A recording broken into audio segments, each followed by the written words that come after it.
Assalamualaikum warahmatullahi wabarakatuh.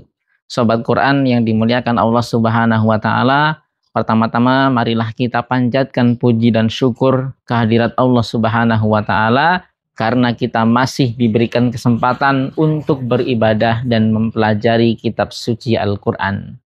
Hari ini saya ingin membahas tentang sebuah hadis Nabi yang sangat penting dan perlu kita perhatikan, seperti yang ditanyakan oleh subscriber kita berikut ini. Hadis tersebut adalah Rasulullah SAW bersabda, barang siapa yang membaca Al-Quran dan kemudian melupakannya, maka dia akan dihadapkan kepada Allah Subhanahu wa taala pada hari kiamat dalam keadaan buta. Hadis ini diriwayatkan oleh Abu Dawud. Hadis ini mengabarkan ancaman yang sangat serius kepada para penghafal Al-Quran yang melalaikan hafalannya. Ini berarti bahwa kita harus sangat serius dalam mempelajari dan menghafalkan Al-Quran serta tidak boleh melalaikan hafalan kita. Pertanyaannya adalah, bagaimana kita harus bersikap terhadap hadis ini? Apakah kita harus merasa takut dan khawatir tentang ancaman ini? Atau apakah kita harus merasa santai dan tidak peduli dengan hadis ini?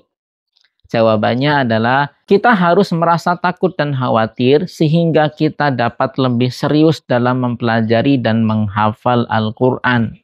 Selain itu, kita juga harus memahami bahwa hadis ini bukanlah hanya ancaman, tetapi juga sebagai peringatan dan motivasi bagi kita untuk lebih serius dalam mempelajari Al-Quran.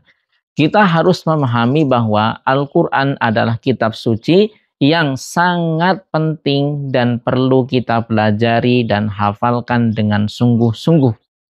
Dalam kesimpulannya, hadis Nabi SAW yang mengabarkan ancaman kepada para penghafal Al-Quran yang melalaikan hafalannya harus membuat kita merasa takut dan khawatir, tetapi tidak boleh sampai kita merasa putus asa dan tidak bersemangat untuk mempelajari Al-Quran. Kita harus lebih serius dalam mempelajari dan menghafalkan Al-Quran sehingga kita dapat memperoleh manfaat dan keutamaan dari kitab suci ini. Dan jangan lupa, setelah kita menghafalkannya dengan baik, jagalah hafalan tersebut dengan baik juga, sehingga nikmat Allah Subhanahu wa taala berupa kelancaran hafalan yang kita miliki tidak dicabut dan kita terhindar dari ancaman hadis tersebut. Barakallahu fiikum.